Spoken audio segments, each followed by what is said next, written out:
എല്ലാവർക്കും സ്വാഗതം ബോസഡൻ ബ്ലോഗിൻ്റെ പുതിയൊരു വീഡിയോയിലേക്ക്. അപ്പോൾ ഇന്നത്തെ നമ്മുടെ ഐറ്റം എന്ന് പറഞ്ഞിട്ടുണ്ടെങ്കിൽ ഒരു ചിക്കൻ ബിരിയാണിയാണ് കേട്ടോ. നല്ല മലബാർ സ്റ്റൈലിൽ നല്ല അടിപൊളി ടേസ്റ്റി ആയിട്ടുള്ള ചിക്കൻ ബിരിയാണി നമുക്ക് എങ്ങനെ തയ്യാറാക്കാമെന്ന് നോക്കാം. അപ്പോൾ ഇതറിയാൻ മേലാത്തവർക്ക് വേണ്ടിയാണ് ഞാൻ വീഡിയോ ചെയ്യുന്നത്. അപ്പം പെട്ടെന്ന് തയ്യാറാക്കാവുന്ന ഒരു അടിപൊളി ചിക്കൻ ബിരിയാണി കേട്ടോ. വീഡിയോയിൽ കിടക്കുന്നതിന് മുമ്പ് ഞാൻ എന്നും പറയുന്ന പോലെ തന്നെ നിങ്ങൾ ആദ്യമായിട്ട് വീഡിയോ കാണുന്നെങ്കിൽ ദയവായി ഒന്ന് സബ്സ്ക്രൈബ് ചെയ്യണേ. അപ്പോൾ നിങ്ങളുടെയൊക്കെ ഒരു സപ്പോർട്ടാണ് നമ്മുടെ പ്രചോദനം. നമുക്ക് ഒട്ടും സമയം കളയേണ്ട, നമുക്ക് വീഡിയോയിലേക്ക് കിടക്കാം. അടിപൊളി ഒരു ചിക്കൻ ബിരിയാണി. അപ്പോൾ ആദ്യമായിട്ട് നമ്മൾ 1 കിലോ ചിക്കൻ, ഒരു ലെഗ് പീസ് അടക്കം 5 പേർക്ക് സുഭിക്ഷമായിട്ട് കഴിക്കാവുന്ന ചിക്കൻ, 1 കിലോ ചിക്കനാണ് ഞാൻ എടുത്തിരിക്കുന്നത്. അത് നല്ല അതിൻ്റെ കൊഴുപ്പൊക്കെ കളഞ്ഞ് നല്ല വൃത്തിയാക്കി കഴുകി എടുത്തിട്ടുണ്ട്. ഇതിലേക്ക് ഒരു 1/4 ടീസ്പൂൺ അളവിൽ മഞ്ഞൾപ്പൊടി നമുക്കൊന്ന് ചേർത്ത് കൊടുക്കാം. ഇനി നമ്മൾ ചേർക്കാൻ പോകുന്നത് 1 ടീസ്പൂൺ അളവിൽ കാശ്മീരി മുളക് പൊടിയും കൂടെ നമുക്ക് ഇതിലേക്ക് ചേർത്ത് കൊടുക്കാം. 1/4 ടീസ്പൂൺ അളവിൽ നമുക്ക് ഉപ്പും കൂടെ ചേർത്ത് കൊടുക്കാം. ഇതേപോലെ നന്നായിട്ടൊന്ന് തിരുമ്മി പിടിപ്പിക്കട്ടെ. ഇതിൽ 15-20 മിനിറ്റ് ഒന്ന് റെസ്റ്റ് ചെയ്യാനായിട്ട് വെക്കാം കേട്ടോ. 1 കിലോ റൈസാണ് എടുത്തിരിക്കുന്നത്. അത് കൈമ റൈസാണ്. അതിനൊരു 1.5 കിലോ സവാള ഉള്ളി നമുക്ക് വേണം കേട്ടോ. ഏകദേശം ഒരു 1.5 കിലോ സവാള ഉള്ളി ഉണ്ട്. ഇത് ഒന്ന് നൈസായിട്ട് അരിഞ്ഞെടുക്കണം. ഇതിൻ്റെ ഏകദേശം ഒരു പകുതിയോളം നമുക്ക് ഫ്രൈ ചെയ്ത് മാറ്റണം. അപ്പോൾ അതിന് വേണ്ടിയിട്ട് ഇത് മൊത്തം ഒന്ന് കട്ട് ചെയ്തെടുക്കാം. അപ്പോൾ നമ്മുടെ സവാളയൊക്കെ നമ്മളിത് അരിഞ്ഞ് റെഡിയാക്കി വെച്ചിട്ടുണ്ട് കേട്ടോ. ഇനി നമുക്ക് വേണ്ടത് ഇടത്തരം 3 പഴുത്ത തക്കാളിയാണ് കേട്ടോ. അപ്പോൾ ഇതൊന്ന് നൈസായിട്ടൊന്ന് കട്ട് ചെയ്ത് എടുക്കാം. തക്കാളി കട്ട് ചെയ്ത് മാറ്റിയിട്ടുണ്ട്. ഇനി നമുക്ക് വേണ്ടത് ഒരു 3 ക്യാരറ്റാണ് കേട്ടോ. അപ്പോൾ അതൊന്ന് പൊടിയായിട്ട് അരിഞ്ഞെടുക്കണം. അധികം വലിപ്പം ഉണ്ടാകാൻ പാടില്ല. അപ്പോൾ നമ്മുടെ ക്യാരറ്റും ഇതുപോലെ നന്നായിട്ട് പൊടിയായിട്ട് കട്ട് ചെയ്തെടുക്കുന്നുണ്ട് കേട്ടോ. ആദ്യം ഒരു ഉരുളി എടുപ്പ് വെക്കാം. നമുക്ക് ചിക്കൻ ആദ്യം ഒന്ന് ഫ്രൈ ചെയ്തെടുക്കാം. ഓയിൽ ഒഴിച്ച് കൊടുക്കാം. അപ്പോൾ എണ്ണ നന്നായിട്ട് തിളച്ച് വരട്ടെ. എണ്ണ നന്നായിട്ട് ചൂടായി വന്നിട്ട് നമുക്കിതിലേക്ക് ചിക്കൻ ഇട്ട് കൊടുക്കാം. ഒരു പകുതി വെച്ചിടാം, മൊത്തം ഇടാൻ പറ്റില്ല. ഇപ്പോൾ 2ആയിട്ട് വറക്കാം.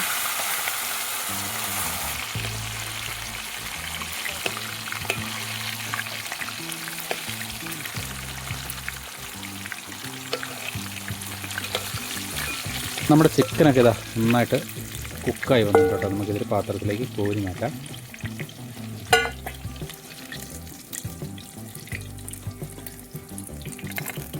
നമുക്ക് ബാക്കിയും കൂടി ഒന്നിട്ട് കൊടുക്കാം. ബാക്കിയുള്ള ചിക്കനൂടെ നമുക്ക് ഒന്ന് ഫ്രൈ ആയിട്ടുണ്ട്. അപ്പോൾ ഇതും കൂടെ നമുക്കൊന്ന് കോരി മാറ്റാം.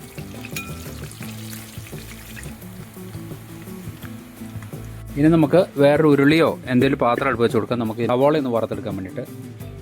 അപ്പം നമുക്ക് ആദ്യം സവാള വറുത്തതിന് ശേഷം ചിക്കൻ ഫ്രൈ ചെയ്താലും മതി.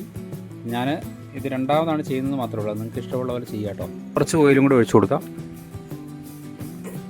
എണ്ണ ചൂടായി വരുമ്പോൾ നമ്മൾ അരിഞ്ഞു വെച്ചിരിക്കുന്ന ഉള്ളിയുടെ ഒരു പകുതി ഭാഗത്തോളം നമുക്ക് ഇട്ട് കൊടുക്കാം കേട്ടോ. ഇതൊന്ന് ഫ്രൈ ചെയ്തെടുക്കാം കേട്ടോ. നന്നായിട്ട് ഫ്രൈ ആകണം. ഉള്ളിയൊക്കെ നന്നായിട്ട് ഫ്രൈ വന്നിട്ടുണ്ട്. നമുക്കൊന്ന് കോരി മാറ്റാം. ഇതേ രീതിയിൽ നല്ല ഫ്രൈ ആക്കി കോരി ഒരു പാത്രത്തിലേക്ക് മാറ്റുക. ഇനി നമുക്ക് അണ്ടിപ്പരിപ്പും മുന്തിരിങ്ങയും ഒന്ന് ഫ്രൈ ചെയ്തെടുക്കണം. അപ്പോൾ നമുക്ക് അണ്ടിപ്പരിപ്പ് ഇട്ട് കൊടുക്കാം. അണ്ടിപ്പരിപ്പ് ഇതേ രീതിയിൽ നല്ല ഫ്രൈ ആയിട്ട് വരുമ്പോൾ നമുക്ക് വാങ്ങാം. നമ്മുടെ മുന്തിരിയും കൂടെ ഒന്ന് ഫ്രൈ ചെയ്തെടുക്കാം.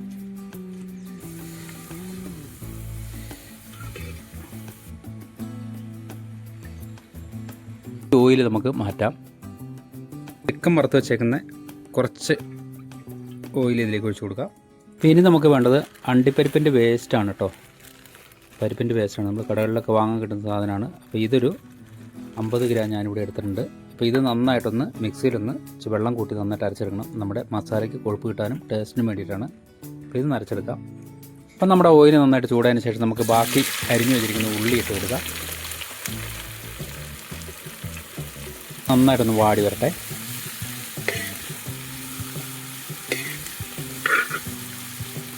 നമുക്ക് വേഗം വഴന്ന് കിട്ടാൻ വേണ്ടി ഒരൽപ്പം ഉപ്പ് ചേർത്ത് കൊടുക്കാം.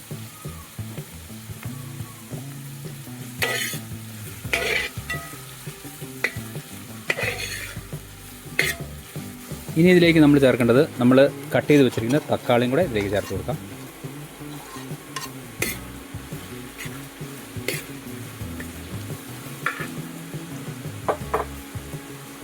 ഒരു 50 ഗ്രാം പച്ചമുളക് ഇതേപോലെ ഒന്ന് ചതച്ച് വെച്ചത് അതും കൂടെ ചേർക്കും. ഇനി ചേർക്കേണ്ടത് ഇഞ്ചി വെളുത്തുള്ളി പേസ്റ്റാണ് കേട്ടോ. അതും കുറച്ച് ഇഞ്ചി വെളുത്തുള്ളി പേസ്റ്റ് കൂടെ ചേർത്ത് കൊടുക്കാം.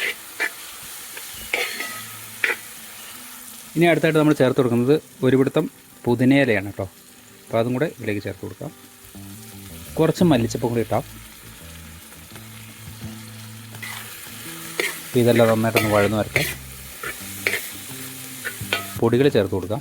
1/2 ടീസ്പൂൺ അളവിൽ മഞ്ഞൾപ്പൊടി, 1.5 ടേബിൾ സ്പൂൺ അളവിൽ മല്ലിപ്പൊടി ഞാനിവിടെ ചേർത്ത് കൊടുക്കുന്നുണ്ട്. 1 ടേബിൾ സ്പൂൺ അളവിൽ എരിവില്ലാത്ത കാശ്മീരി മുളക് പൊടിയാണ് ചേർക്കുന്നത് കേട്ടോ.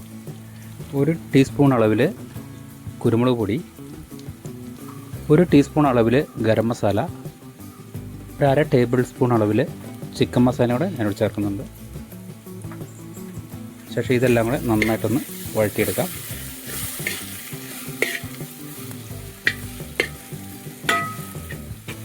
ഇനി നമ്മൾ കൊഴുപ്പിനും ടേസ്റ്റിനും വേണ്ടിയിട്ട് നമ്മൾ അരച്ച് വെച്ചിരിക്കുന്ന നമ്മുടെ കശുവണ്ടി പരിപ്പ് വേസ്റ്റാണ് കേട്ടോ ഇത്. അപ്പോൾ അതും കൂടി ഇതിൻ്റെ അകത്തേക്ക് ചേർത്ത് കൊടുക്കാം. ഇനി നമുക്ക് ആവശ്യത്തിന് ഉപ്പിട്ട് കൊടുക്കാം. നന്നായിട്ട് മിക്സ് ചെയ്യാം.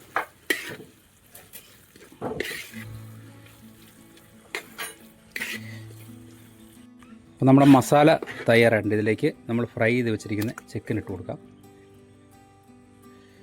നന്നായിട്ട് മിക്സ് ചെയ്യാം കേട്ടോ.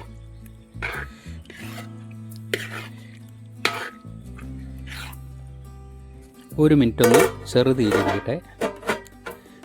നമുക്കൊന്ന് തുറന്ന് നോക്കാം.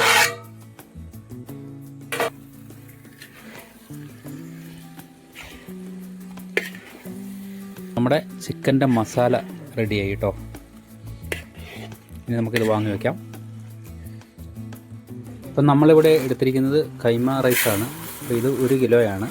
അപ്പോൾ ഇത് 2 രീതിയിൽ നമുക്ക് ഈ റൈസ് വയ്ക്കാം. ഒന്ന്, കൂടുതൽ വെള്ളം ഒഴിച്ച് അതിൽ നമ്മുടെ ചേരുവകളൊക്കെ ചേർത്ത് അതിൽ വേവിച്ച് ഒരു 90% വേവാകുമ്പോൾ അത് കോരിയെടുക്കാം. നമുക്ക് ഈ അരി ഒരു പാത്രത്തിലേക്കിട്ട് ആ പാത്രത്തിൽ നിറച്ചുണ്ടെങ്കിൽ ആ പാത്രത്തിൻ്റെ 1.5 പാത്രം മിച്ചം വെള്ളം ഒഴിച്ചിട്ട് നമുക്ക് ഈ അരി ഇട്ട് അതിൽ വേവിച്ച് വറ്റിച്ചെടുക്കാം നമുക്ക്. അപ്പോൾ അങ്ങനെയും ചെയ്യാം. ഇപ്പോൾ നമുക്ക് എളുപ്പമായിട്ട് ചെയ്യാവുന്നത് നമുക്ക് കൂടുതൽ വെള്ളം വെച്ചിട്ട് നമ്മൾ ഒരു 90% വേവാകുമ്പോൾ കോരി എടുക്കുന്നതായിരിക്കും ബെറ്റർ. അപ്പം അരി വേറെ വെന്ത് കൂടി പോവുകയോ കുറയുകയോ ഒന്നും ചെയ്യില്ല, കുഴഞ്ഞും പോവില്ല. ഈ അരി ഒന്ന് കഴുകിയെടുക്കാം. ഇപ്പോൾ ഇത് 2-3 പ്രാവശ്യം ഒന്ന് കഴുകിയിട്ട് ഇതൊന്ന് കുതിർത്താനായിട്ട് വെച്ചിട്ടുണ്ട്. ഇനി നമുക്ക് വെള്ളം അടുപ്പത്തേക്ക് വെക്കാം. ഞാനിവിടെ ഒരു കലത്തിൽ 1/2 കലം മിച്ചം വെള്ളം വെച്ചിട്ടുണ്ട്. നമുക്കിതിലേക്ക് കുറച്ച് നെയ്യ് ഒഴിച്ചു കൊടുക്കാം കേട്ടോ. അപ്പോൾ 6 kg നെയ്യാണ് ഞാനിവിടെ എടുത്തിരിക്കുന്നത്. ഇനി ഇതിലേക്ക് ചേർത്ത് കൊടുക്കുന്നത് നമ്മുടെ ക്യാരറ്റ് കട്ട് ചെയ്തതാണ് കേട്ടോ. നമുക്ക് ഈ വെള്ളത്തിലൊന്ന് കുക്കായി വരണം. അപ്പോൾ അതും കൂടി ഇതിൻ്റെ അകത്തേക്ക് ചേർത്ത് കൊടുക്കാം. ബേ ലീഫ്, അതുപോലെ കറുവപ്പട്ട, തക്കോലം, ജാതിക്ക, കിസ്കിസ്, ഒരു 4-5 ഗ്രാമ്പൂ, അതുപോലെ ഒരു 3-4 ഏലക്ക ഒന്ന് ചതച്ചത്, ഇതെല്ലാം കൂടെ നമുക്ക് ഈ വെള്ളത്തിലേക്ക് ഇട്ട് കൊടുക്കാം. കുറച്ച് കുരുമുളകും കൂടി ഇടാം കേട്ടോ. ആവശ്യത്തിന് ഉപ്പും കൂടെ ചേർത്ത് കൊടുക്കാം. നമ്മുടെ വെള്ളം നന്നായിട്ട് തിളച്ച് വരട്ടെ. ഇതുവരെ വെയിറ്റ് ചെയ്യാം. നമ്മുടെ വെള്ളം നന്നായിട്ട് തിളച്ച് വന്നിട്ടുണ്ട്. നമുക്കിനി അരി ഇതിലേക്ക് ഇട്ട് കൊടുക്കാം.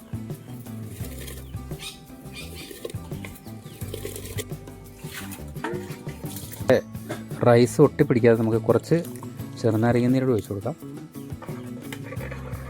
നമുക്കൊരു 90% വേവാകുമ്പം നമുക്കത് കോരി എടുക്കാം.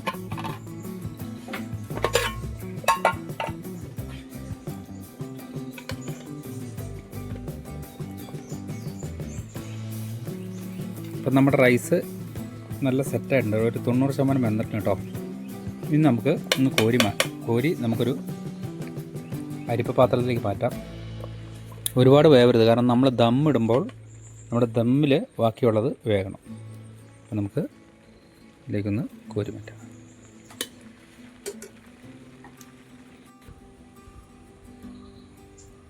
അപ്പം നമ്മുടെ റൈസെല്ലാം ക്ലിയറായിട്ട് കോരി മാറ്റിയിട്ടുണ്ട്. അതിൻ്റെ വെള്ളം ഒന്ന് വാലട്ടെ. അപ്പോൾ നമുക്കൊരു 2-3 മിനിറ്റ് ഒന്ന് വെയിറ്റ് ചെയ്യാം. അപ്പോൾ നമുക്കിനി ലാസ്റ്റ് മൂമെൻറ്റിലേക്ക് പോകാം. നമുക്ക് ദമ്മിടാം. ഇപ്പോൾ കുറച്ച് നെയ്യ് ഒഴിച്ചു കൊടുക്കാം നമുക്ക് അടിയിൽ ഭാഗത്ത്.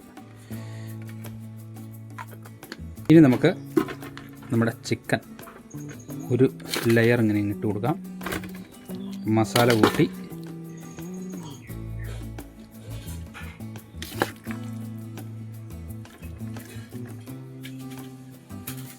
ഇതിൻ്റെ മുകളിലേക്ക് ചോറിട്ട് കൊടുക്കാം.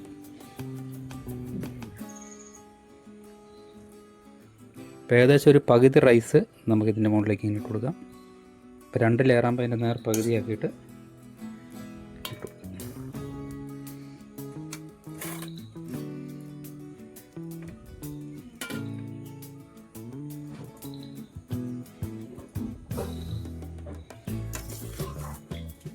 നമുക്ക് കുറച്ച് പുതിനയില, കുറച്ച് മല്ലിച്ചപ്പ്, ഇനി ഇതിൻ്റെ മുകളിലേക്ക് കുറച്ച് നെയ്യ് ഒഴിച്ചു കൊടുക്കാം. ഇത് നമ്മൾ കടയിൽ നിന്ന് വാങ്ങുന്ന പൈനാപ്പിളിൻ്റെ എസൻസ് ആണ് കേട്ടോ. അപ്പോൾ ആ എസൻസ് നമ്മൾ കുറച്ച് വെള്ളത്തിൽ ഒന്ന് ലയിപ്പിച്ചിട്ട് ഒന്ന് നേർപ്പിച്ചിട്ട് ശകലേശം ഇങ്ങനെ ഒഴിച്ചു കൊടുക്കാം. ഒത്തിരി ഒഴിക്കരുത്. ഇതാണ് പൈനാപ്പിളിൻ്റെ എസൻസ് കേട്ടോ. ഇത് കടകളിൽ വാങ്ങാൻ കിട്ടും. ഇനി ഒരു നുള്ള് ഗരം മസാല അതിൻ്റെ മുകളിൽ കൂടെ ഇങ്ങനെ ഒന്ന് ഇട്ട് കൊടുക്കാം. ഇനി അതിൻ്റെ മുകളിൽ കൂടെ നമുക്ക് ഫ്രൈ ചെയ്ത് വെച്ചേക്കുന്ന ഉള്ളി പകുതിയോളം നമ്മൾ ഇടുന്നുണ്ട്. നമ്മൾ 2 ലെയറായിട്ടാണ് ഇടുന്നത്. അപ്പോൾ അതിൻ്റെ പകുതി നമുക്ക് ചേർത്ത് കൊടുക്കും. ഇനി നമുക്ക് അണ്ടിപ്പരിപ്പും മുന്തിരിയും കൂടെ അതും ചേർത്തു.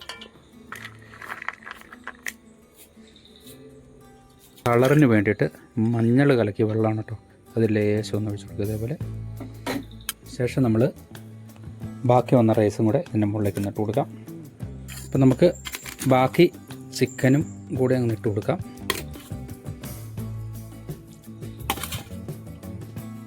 മസാല കംപ്ലീറ്റ് ഇതുപോലെ ഇട്ട് കൊടുക്കാം. നമുക്ക് ബാക്കി വന്ന റൈസ് നമുക്ക് ഇതിൻ്റെ മുകളിൽ കൂടെ ഇങ്ങനെ ഇട്ട് കൊടുക്കാം.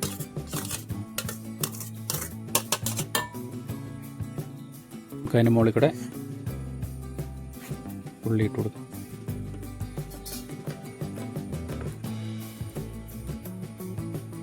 അപ്പം മുന്തിരി ഇട്ട് കൊടുക്കാം. കുറച്ച് എസൻസ് ഒഴിച്ചിട്ട് മഞ്ഞവെള്ളം, ഗരം മസാലയുടെ പൊടി ശകലം തൂടി കൊടുക്കാം. നെയ്യ് ബാക്കിയുള്ളതും കൂടെ ഒഴിക്കാം. നമുക്കത് അടച്ചു വെക്കാം. നമുക്ക് വേണമെങ്കിൽ ഇത് മൈദ കൊണ്ട് ഇതൊന്ന് ഒട്ടും എയർ കയറാത്ത രീതിയിൽ മൈദ കൊണ്ട് ഇതൊന്ന് ചെയ്യാം കേട്ടോ. അപ്പം ഞാനിപ്പോൾ മൈദയൊന്നും ഇല്ലാത്ത കാരണം നമുക്കൊരു വെയിറ്റ് വെച്ച് ഒന്ന് എയർ പോകാത്ത രീതിയിൽ നടച്ചാൽ മതിയോ. അപ്പോൾ നമുക്ക് ദമ്മിടാം. തീ ഒട്ടും കത്തിക്കരുത്. ഇതേ രീതിയിൽ വെക്കുക. ഇപ്പോൾ സെറ്റായിട്ടൊന്ന് അടഞ്ഞിരിക്കാൻ വേണ്ടിയിട്ട് ഞാനിവിടെ ഒരു അരകല്ലിൻ്റെ ഒരു കല്ലെടുത്ത് വെച്ചിട്ടുണ്ട് കേട്ടോ. നമുക്കിത് വെച്ചിട്ടുണ്ടെങ്കിൽ നന്നായിട്ട് സെറ്റായിട്ട് അടഞ്ഞിരുന്നോളും. കുറച്ച് കല്ല്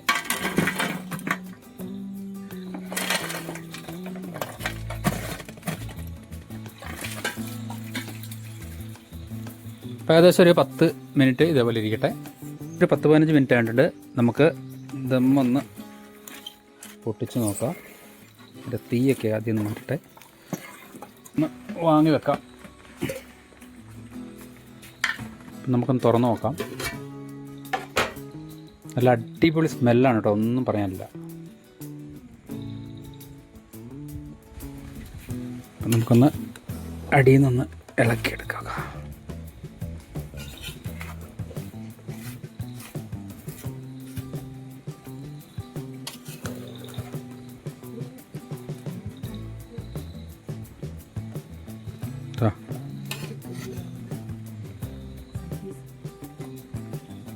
നമ്മുടെ റൈസൊക്കെ ഏതാണ്ട് ഒട്ടിപ്പിടിച്ചിട്ടൊന്നുമില്ല കേട്ടോ. നിങ്ങൾക്ക് വീഡിയോയിൽ കാണാം. ഇതാ നല്ല വേറിട്ടാണ് എടുക്കുന്നത് കേട്ടോ. അപ്പം നമ്മൾ പാത്രത്തിലേക്ക് സെർവ് ചെയ്യാം അവനെ.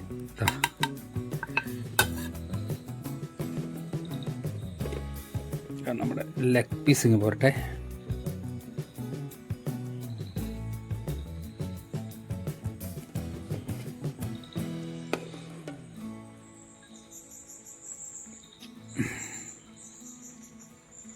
സുഹൃത്തുക്കളെ, നമ്മൾ അടിപൊളി ബിരിയാണി ഇതാ അല്ല കിടുക്കാച്ചി ബിരിയാണി ഉണ്ടോ. നിങ്ങൾ ഒരു പ്രാവശ്യമെങ്കിലും ഇതേപോലെ ചെയ്ത് നോക്കട്ടോ. അല്ല 1-1.5 ബിരിയാണിയാണ്, ഒന്നും പറയാനില്ല. അപ്പോൾ സുഹൃത്തുക്കളെ, അപ്പം നിങ്ങൾക്ക് ഈ വീഡിയോ ഇഷ്ടപ്പെട്ടെന്ന് ഞാൻ കരുതട്ടെ കേട്ടോ. ഒരു അടിപൊളി ബിരിയാണിയാണ്. അപ്പം നിങ്ങൾ തീർച്ചയായിട്ടും ഇതൊന്ന് ട്രൈ ചെയ്ത് നോക്കണം. അറിയാൻ മേലാത്തവർക്ക് വേണ്ടിയാണ് ഞാനിത് പരിചയപ്പെടുത്തുന്നത് കേട്ടോ. ഇതേപോലുള്ള മനോഹരമായ വീഡിയോ നിങ്ങൾക്ക് ലഭിക്കുന്നതിന് വേണ്ടിയിട്ട് നിങ്ങൾ ദയവായി ഈ ചാനൽ സബ്സ്ക്രൈബ് ചെയ്യുക, സപ്പോർട്ട് ചെയ്യുക. മറ്റൊരു വീഡിയോയിൽ നല്ലൊരു വിഭവമായിട്ട് വീണ്ടും കണ്ടുമുട്ടുന്നവരെ thanks for watching. Signing out. ബോസഡം ബ്ലോഗ്.